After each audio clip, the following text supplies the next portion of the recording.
building each other up, praying for each other, coming together as a community to build that relationship towards God is what I believe our mission is as Christians when it comes to being the ecclesia.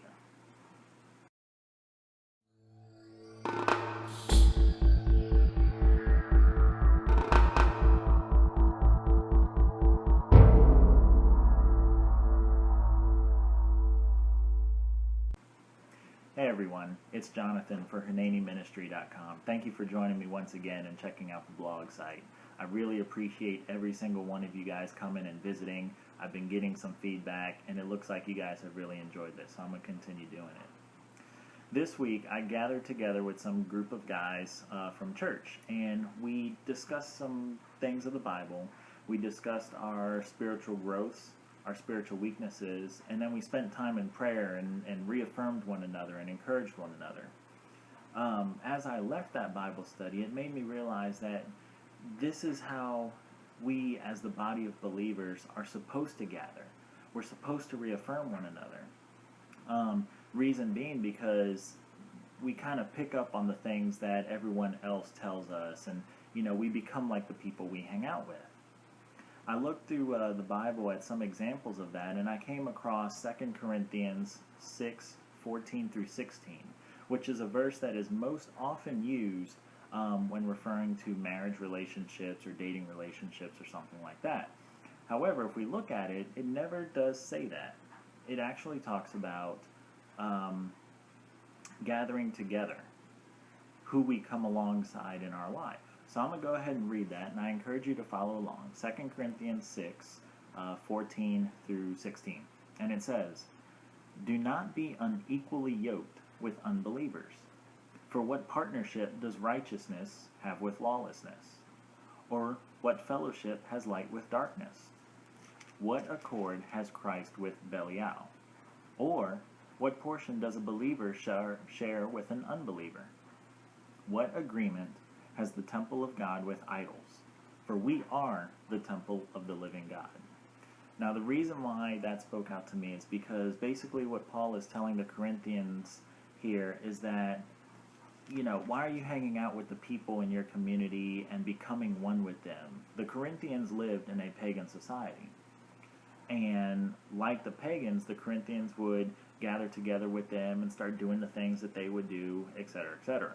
So Paul is telling them here, look, why are you doing that? You are a believer. You're supposed to be sanctified, separated, the renewing of your mind, which we talked about back in week 1. It's not that we're not supposed to go out and try to reach the unbelievers. No, that's not what he's saying. What he's saying is, why do we associate with them? Why do we let ourselves get caught with them? Now, for some of you, you may be like, that seems kind of harsh. I mean, that's my friend. I want to do everything with them. Just because they don't believe in Jesus Christ doesn't necessarily mean that I can't be friends with them, right? Well, Paul knew that. And that's probably the same thing that the Corinthians were telling him. So I chose to look at another verse as well, and this one really spoke out to me, as well as not being unequally yoked, but there's another aspect to it that Paul realized. And that verse comes to us from 1 Corinthians 15:33. And there, Paul says, "Do not be deceived," okay? "Bad company corrupts good character." Or, as some translations say, ruins good morals. What he's saying here is that, he realizes that when you hang out with these people who are unbelievers, they're not going to reaffirm you in the ways of God. They're not going to build you up. They're not going to keep you out of harm's way. Instead, the more you hang out with them, as he says, corrupts good character, you will start to see that your morals and your siding with God is starting to transform into the ways that, and the behaviors that these unbelievers are doing. You might find yourself doing things that you never thought you may do. As a matter of fact, I heard one pastor say that the things that we regret in life are never done with our enemies, but rather they are done with our friends. When we are around our friends, we let our guards down, and then we become susceptible to whatever sin or whatever lifestyle they are living. And Paul realized that and told that to the Corinthians. Bad company will corrupt good character. You know, sometimes the deception comes because, we think, oh, it's a friend, it's a relationship, he's my boyfriend, he's my girlfriend, they would never do that to me. Perhaps it's a family member.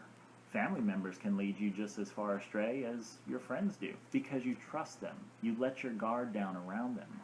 Paul says, do not be deceived. Do not let these relationships trick you into thinking that they're healthy if they're not. Now, the funny thing is that as I read through these verses, immediately to my mind, relationships popped up.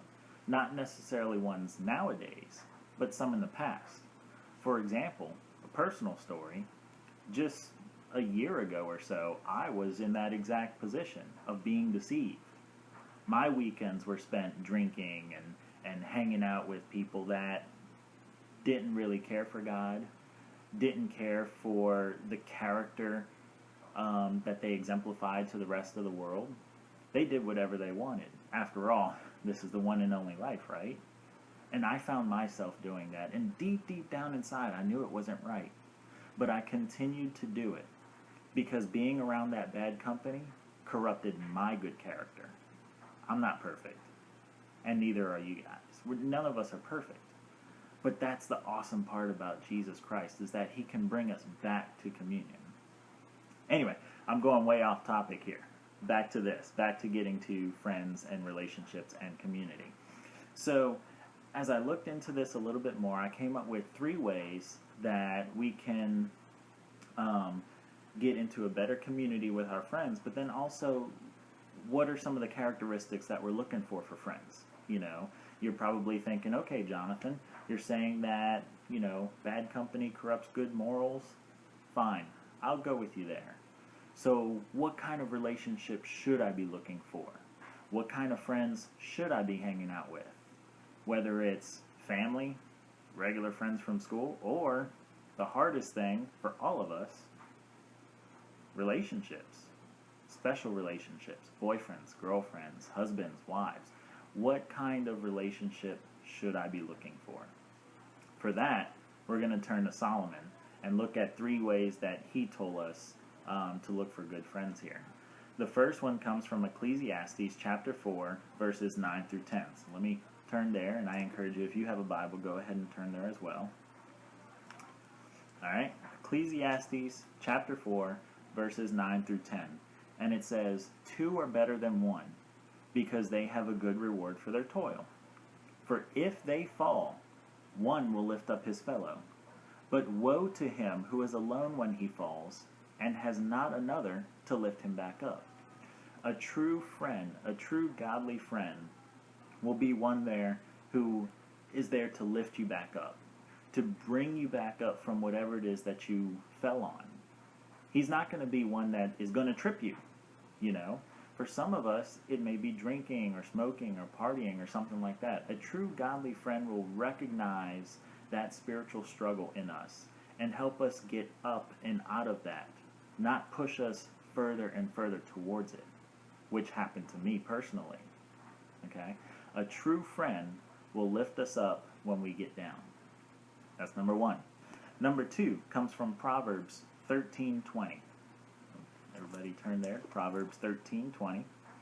And this is a really famous verse that I'm sure most of you have probably heard.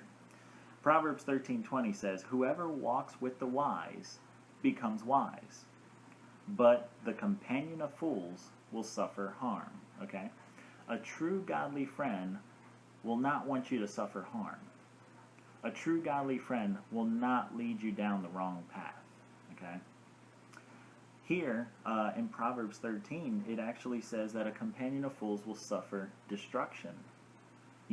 Destruction doesn't necessarily mean that God smites us down and we're dead. But it could mean a destruction in just our lives, a destruction of our relationships with other people, our destruction at a job. When we follow people that don't encourage us in the Word of God, or the character of God, they can bring us down with them in destruction. And that's not a group of people that you're going to want to be around. Lastly, comes from Proverbs 27:17. And this is one that the group of guys that I hang out with once or twice a week, this is the one that we do most often, okay? And that is to strengthen one another. A true godly friend will strengthen you. So Proverbs 27:17 says, "Iron sharpens iron, and one man sharpens another." You see, as Christians, guys, we should be looking to bring each other up, to encourage one another, to sharpen one another in the ways of God, to bring us to a closer and better relationship with Him. When we choose friends that are not followers of Christ, and that is who we associate with, not only will everyone else around us start to see us in association with them, but then our character gets messed up as well. And suddenly we're being sharpened in the wrong ways. For example, instead of being sharpened for forgiveness, which a Christian person would want to do for us, we may be sharpened in contempt, bitterness, jealousy, rage, vengeance. That's a big one. And it just goes to destroy our character. And suddenly we realize, I'm so far away from God, and how in the world did I get here? Why is it that I cannot hear God's voice anymore? I would encourage you to look at the kind of people you associate with. What kind of people are you letting lead you down a path? What path are you going down? Are you the leader in the group? And what kind of path are you leading your friends? Perhaps you're the friend that should be there leading your group of people down the correct path. I hope this helped in any way, shape, or form, and I encourage you to go back and look at the verses again and perhaps ask God, are the group of people that I'm associating with the ones that you want me to associate with? Or should I find a community group that will help to strengthen me and bring me closer to you, God? Thank you for joining me for Hanani Ministries, and come back next week where we will once again take a look at something else.